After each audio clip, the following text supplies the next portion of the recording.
So I've been going through my eBay reselling financials and I am buying too much stuff every month to resell on eBay. And the fact is, it's actually costing me money. I'm losing profit because of it. It's time to do something about it.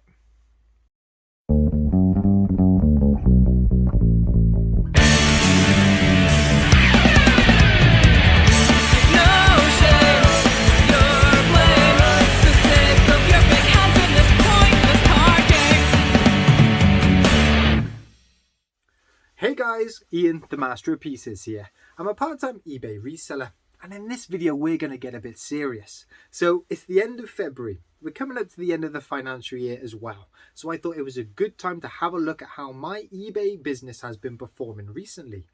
Summary is, I'm pleased with the amount of money that I'm making and bringing in off of eBay. I'm pleased with the number of sales and the value of those sales. What I'm not happy with is how much I am spending per month. I'm going out sourcing every Wednesday and every Saturday, charity shops and boot sales. So I'm bringing in a lot of stock that I can resell on eBay. And actually I've been increasing that volume for the past 5 or 6 months. But the matter of the fact is I have a very limited amount of time, being only part-time every month, to actually list it all. And I just do not have the time to list everything that I'm buying. So even though it's got a lot of potential to make a lot of profit, it's actually costing me money, and we're talking hundreds. It's costing me hundreds of pounds every month because I'm oversourcing, I'm spending too much, and it just sits there and does nothing. So it's time to do something about it. We all know the old saying, the more you list, the more you sell. It's not the more you buy, the more you sell. So what I'm going to do later in the video is I'm going to take you through a typical month. I'm going to take you through February, and we're going to run through how much money I've bought in and where the expenses are, how much profit I have made on a typical month. And what you'll find, most of the expenses after you take out the postage is sourcing. That is the biggest expenditure for me every month. Now, that's not to say that I'm not going to go to the charity shops ever again. I think it's still important to go, just keep on topping things up. You never know, you might go and find that grail, that piece of treasure. And at the end of the video, we're going to put some new practices into place when I go to the charity shops, and we'll see if we can find some good bits. But before we get on to the performance of February and the charity shops, let's see what is sold at the end of February, Monday and Tuesday. So on Monday I sold these two things here. I bundled together a load of these old school Sweet Valley High books. Look how retro that is. These are numbers 105 through to 111. 7 books in total. That's cost me about £2. I've sold them for £10 plus postage. And underneath in this high-tech box here, I bought this pair of boots for £9, but it also came with that really cool skateboard over there. These have sold for £28 plus postage. UK size 5, really nice kind of condition. The fact that they come with a box just adds to the quality and shows that they haven't hardly been used. And that was Monday. Tuesday I had 2 sales as well. First up were these Feeler Disruptors. These are the ones with that really cool kind of like rainbow effect on them. They're UK size 3. I paid £2.50 for them. They've gone for £12.50 plus postage. And the only other sale, just tucked around here. There's one poking out here. Let me just see if I can slide it out. I bought 5 of these for £5, so it owes me £1. This kind of Foster's tray, which you put your kind of beer pints in, that's gone for £5 plus postage. And that's Monday and Tuesday. Right, so sales there have been pretty poor, right? And actually watching other YouTubers and Instagram resellers, I'm getting the feeling that February in general has been a quiet month, even when you compare it to previous Februaries from other years. Now, luckily for me, I have still managed to hit my £500 profit total that I aim for every month. And because it is the end of the month, I have gone back through my month's finances. And there are a few things I want to do to make sure that my business stays resilient so I can keep hitting that £500 profit. But I think I can also make more profit, and that is because I have been oversourcing. Oversourcing is massively hindering how much money I am making per month. In fact, right, let's get the laptop, let's go through the figures, and I'll explain what I mean. No battery, no charger. Classic. Right, we're charged, we're turned on. Okay, let's pull up February's finances. Now, whenever I look at the metrics of a month, I never look at daily sales. I think daily sales is a really worrying stat to kind of be interested in. If you target a certain amount of money to make per day, it could lead you making snap decisions, selling stuff for too cheap just to hit that arbitrary kind of daily figure. And actually, because I show you what I sell every day, I've got a good idea of the number of things and the amount of profit I'm making every day anyway. I don't really focus on that metric.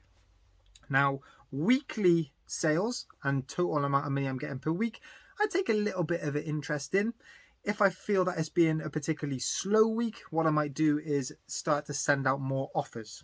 I might start to increase the percentage I'm reducing as well. I might send out 10% offers rather than 5% offers to try and stimulate a few more sales that next week. If my week's doing well, then I just won't do that. You know, if it's working, don't change it. The metric I am most interested in is that monthly figure. How much have I sold per month and how much profit have I made per month? And in February, I managed to bring in £1,650 money from eBay after all fees. That is what hit my bank account. And for me, that is a pretty good month. It's more than I made last February by a considerable amount, and it is because over that past 12 months my business has been growing. I've grown my store from approximately 150 to 200 listings up to 400 listings. So I've got more stuff, and that means I am selling more stuff. But more importantly, I'm sourcing better quality stock, so things sell more regularly because they're more desirable. And actually, I'm sourcing more valuable stock as well. So it's a perfect combination. I'm selling more stuff that is higher value. Now, what I've been doing recently to make sure that total sale number stays quite high is I've been more conservative with the amount of profit I want to make per item. Now, previously, what I used to do was look at sold listings, look at the highest sale, and kind of match that. So I was targeting the maximum amount of profit I could make per item. But actually, what I've started doing is I've gone with a level of profit that I am happy with. So I haven't just targeted the most I can make. I've knocked a couple of quid off and priced it lower. It means it's more likely to sell quicker. It means I will get my profit quicker, even though I'm not making as much. But what it has meant is, because I'm selling stuff cheaper, I'm selling more of it. So I'm increasing my total number and volume of sales. Even though individual items are cheaper, the total amount of money I am bringing in is more per month. Right, so now let's have a look at the number that we're all most interested in. How much profit have I made this month? So, looking at the expenses, even though I brought in £1,650, my expenses is £850. So that means I've made £800 profit this month. Great. Remember, my target is only £500, so I have done better than that. But you've got to look at actually what has built that profit up. And this month I have had one anomaly sale. I had that big top trump sale, £220. That is out of the blue. That is a one-off. So I'm going to discount that from the numbers, and I want to look at what my normal sales profits are bringing in. And actually, it's about £600. So yeah, I've exceeded my £500 kind of target, exactly where I want to be. But now let's have a look at how that £850 expense is built up. I've got a spreadsheet here and I track every single thing that I spend. So what I can see here is I have spent £350 on postage. I've spent about £50 on supplies, packaging supplies, stuff like that. That means I've spent £450 on stock. So that is going to be from charity shops, from eBay, from the car boot sale, from Facebook Marketplace. I have sourced and spent £450. But hang on a minute. If you take away that top trump sale, I have only made about £600 profit. So I'm spending £450 to make £600. And if I go back through the numbers, that £450, £400, maybe £350, maybe £500 sometimes. That is the ballpark figure of what I spend per month sourcing. And the main problem with that, right, is I'm not actually getting enough time per month to list everything I buy per month. So why am I buying all this stuff? Why don't I reduce the amount I'm spending on stock so that I've got a manageable amount that I will actually get around to listing? In fact, let me spin you around. Let me show you how much of a death pile I've got, and we can break it down a bit. Right, so let's have a look at some of the stuff that I haven't actually got around to listing. That is stuff that I got from the boot sale last Saturday. Still just sat there. That is a big bag of Transformers that I got as a bundle. Thing is with that, I've already sold off a few bits, so I am into profit. But I've got all that stock sat there. In this bin liner, that is more Transformers. I paid 35 quid for everything in there, haven't even touched it since. In this B&M bag, this is just odds and ends that I've picked up. In there you've got some cars that could probably be bundled down, some old school fitness stuff, a few figures, a few Thomas the Tank stuff, a few Transformers. That is the bin bag I got from the charity shop. Everything in there was, what, 20 quid, plus a few extra bits that I picked up from the charity shop on the way. On that shelf there, that is a bag of action figures in the blue bag there. That is more Transformers up there. Let's spin you around here, because on that shelf, in that bag there, that's full of Converse shoes and Vans shoes. Haven't even touched them.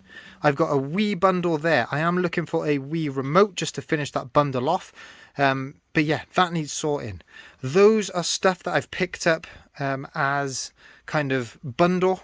Well, for bundles. Down there you got some books. I'm waiting for other books to complete trilogies, that type of thing. That's Trackmaster trains. Loads of wooden train track in there.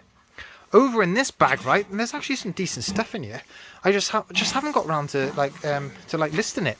Got a retro Adidas coat, got a nice Vans jumper, pair of Uggs, some He-Man, an He-Man toy, lots of odds and ends. And actually, if you come under, let's go here. If you come underneath the table here, big box of Trackmaster. That needs sorting through and listing. That is a big bag of Duplo. Get some of that packaging material out of the way.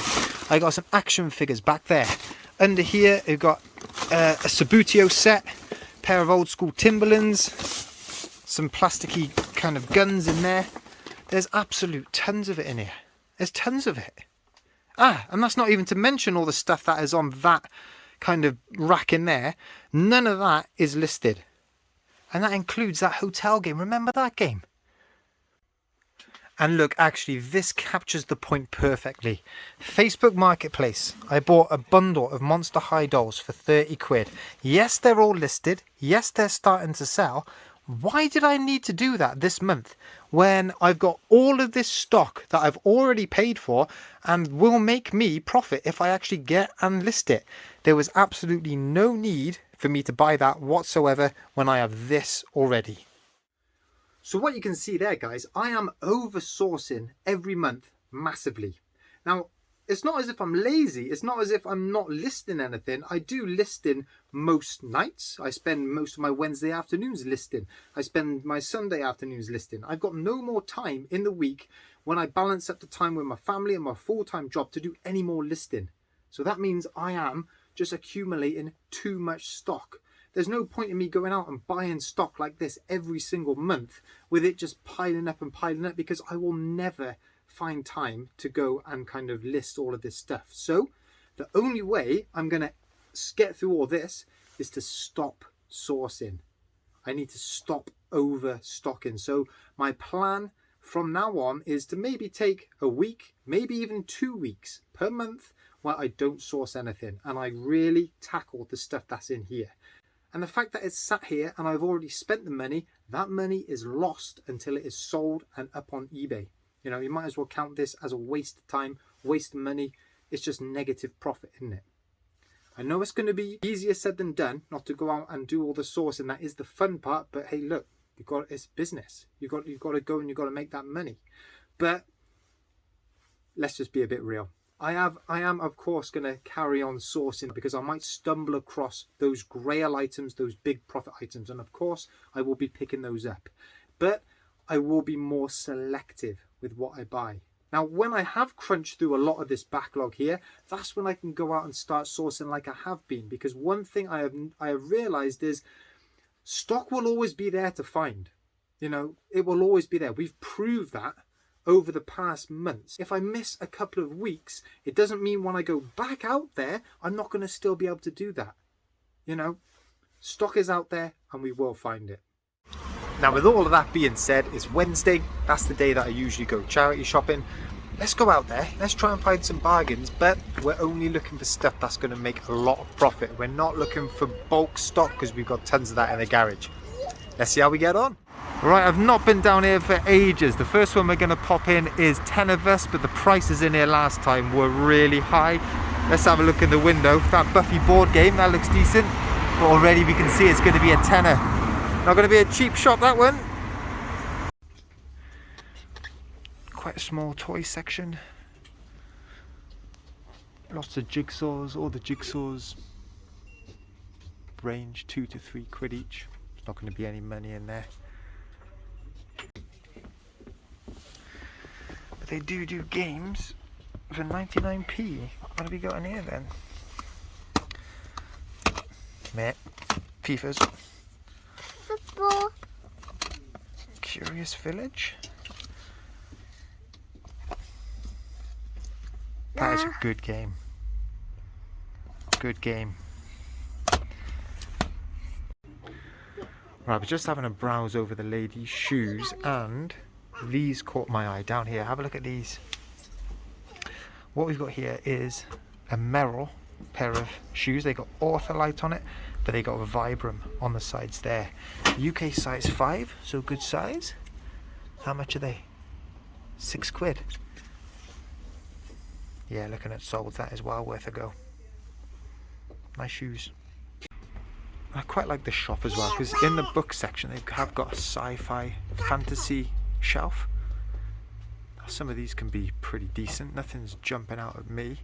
They've got a few graphic novels here. But they're just too expensive. Right, this is a random shop here. I never realised it was a charity shop. I walk past it all the time. It's called Safe. It's an ethical boutique. Let's walk in and have a look, because what caught my eye was... Get in there. So this shop, right, has got 50% off all clothing and shoes. Basically, they are looking at getting rid of all of their winter stock, changing it up and getting in some more kind of springtime, summertime stock. The thing is, if I buy any of this, no one's going to be buying it now, are they? I mean, there is some good stuff. Look at that. Jaeger coat, 15, so that would be £7.50. That would be £12.50. It's bargains, isn't there? Mark Russell. Have a quick look. But then people buy shoes all year round, so they're nice, aren't they? Dunlop, pink flash, size 5. They'd be £4.25. And these caught my eye. Look at these. Candice Cooper, size 4, £20. Nice shoes, aren't they? We'll get them too. Stop number 3 is a place called Catwell in Cardiff. Everything in here goes towards pets. This shop, right, everything in there is an absolute mess. You've got to get your hands dirty and dig deep. Yeah, have a look at this toy section here, look. It's all an absolute shambles. Everything is just all piling out, all on top of each other. But I saw that. And these, I've sold one of these before in the past. It's a Hot Wheels Monster Jam truck. It's a plush. I sold this for about 25 quid before, albeit it was the Dalmatian one. There's no price on it. No solds. Gotta get that, surely. Check this out, we're in British Heart Foundation here. And what I like about this is they always put really good games in the window. There we got some PS3 copies of Ratchet and Clank, varying between 5 and 20. And check out some of these retro PS2 games. Thing is, they are very good at their pricing. So there's probably no money in here for me to make. Still nice to see though, isn't it? So I come across this. It's a 2005 Jack Specific John Cena spinner belt. It is £4, but souls justify spending that. The issue is, you can see, look, that's the Velcro tab. One of them should be over there. I can't. I've got to leave it. It's a shame. Got to leave it though. Another pricey shop, but we're still having a good rummage around. £4 for that. A couple of bags of animals.